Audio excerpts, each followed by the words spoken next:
Hi everyone, welcome back to the Tailored Expressions YouTube channel. It is Taylor here today, and I am joining you to share a little bit more about colored pencil blending with Gamsol. So I'm going to be using our Bubble Greetings stamp set, and it provides some really nice open spaces to demonstrate the technique, but of course you can use this with very detailed images as well. So Prismacolor Pencils and Gamsol is something that I picked up quite a while ago in my stamping journey. I feel like it was very popular before Copic markers entered the scene, and I have had a lot of fun getting it back out and playing with it again.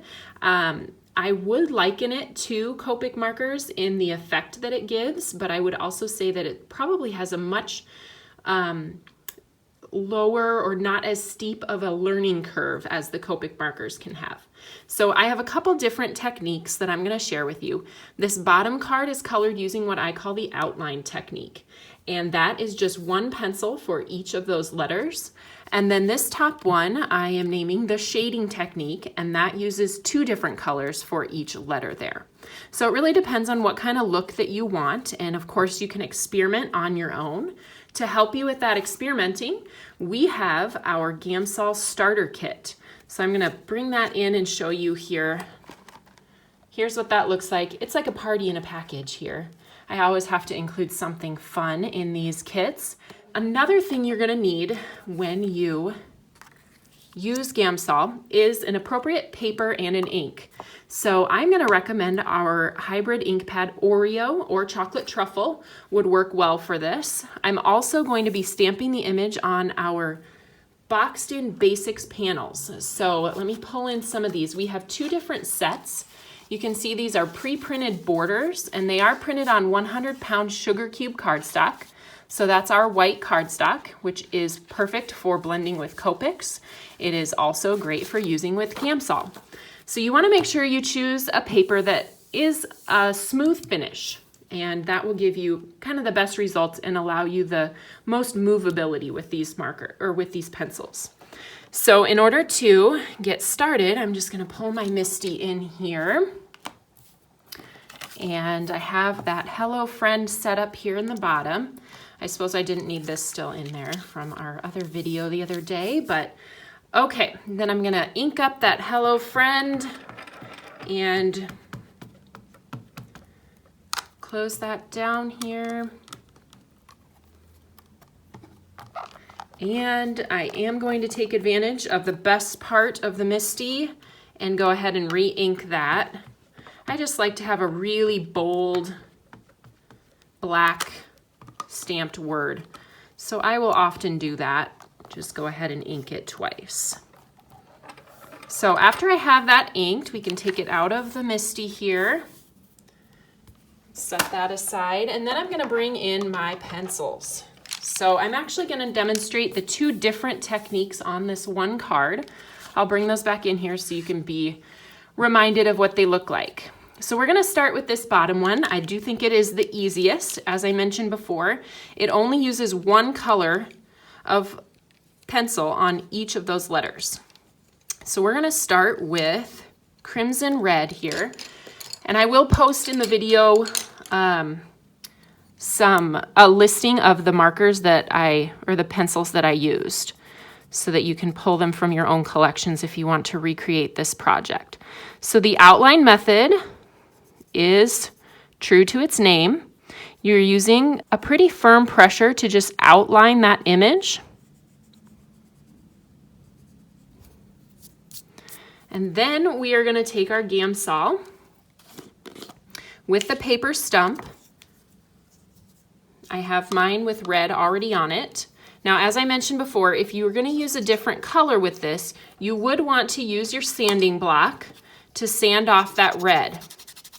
And your sanding block is going to get a little bit dirty over time, but you can do that method, or another method that I use is the X-Acto knife, where you can just put it, kind of tilt it onto your surface and actually cut off at an angle the color that you no longer want. So kind of up to you, your preference on how you want to do that, but I have my stump now, and I'm just going to press that into my sponge jar until I get enough of the Gamsol on there. And then I'm going to go in small circular motions, pulling color from around the outside of that image, and then kind of going back and continuing to pull that color into the center. And you can see as I continue to go, that color gets lighter in the center and you get that kind of, I guess, faded look that you're going for. So it goes from light in the center to dark on the outsides. And as you can see, I'm not really doing anything special beyond that, just using this circular motion. When you feel like you've kind of run out of juice, just go back into your sponge, pressing your paper stump, and continuing. I am using a firm pressure again as I'm blending this, so I'm pushing down onto this stump, making sure that you go over all of those crisp lines that you left to really give them a blended, faded look. So there you can see what it looks like with the outline method of coloring. Now for the shading method of coloring, I'm going to do the purple letter for this one. So this requires a little bit of a finer hand. You're going to start by covering the entire letter with the lighter color. Similar to how you would start with Copic markers, I usually go light to dark. It's always easier to add color when you're using pencils than it is to take color away. So I don't like to start too dark. And I'm using a fine hand to color that on there. I'm not using really any pressure at all. So then I'm going to take my purple, the purple end of my stump, and go ahead and just blend that entire letter out. You can see the Gamsol is just taking that color, removing all the striations that you get from the pencil and making it one beautiful soft look on that letter.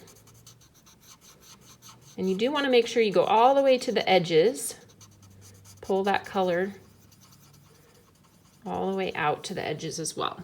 So then the next step for this method is to take the next darker purple, and I'm just going to add some shading, and this time I am adding more pressure. You can see I really haven't done any rhyme or reason. You can see it's just very scribbled on there, which is nice because there's not really any technique to it. So then I'm going to take that blending stump, and I'm going to do as I would kind of do with a Copic marker, and I'm going to pull that darker color into the center of my letter, making sure that I do get into those bottom creases and all the way to the edges.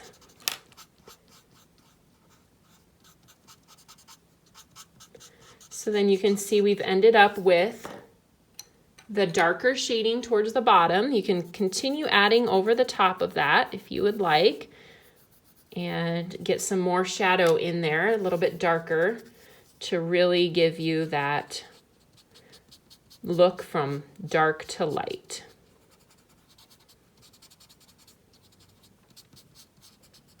Something like that. And again, you can see my two little kind of projects that I use to demonstrate the outline method and then the shading method. So hopefully you have learned a little bit something about Prismacolor pencils and Gamsol blending. You guys check out our Gamsol starter kit if you're a beginner, and also I would recommend this stamp set as a starter. It's a really great one for having some larger spaces to practice in before you get too detailed. So thank you guys for stopping by today. Have a great day. Bye-bye.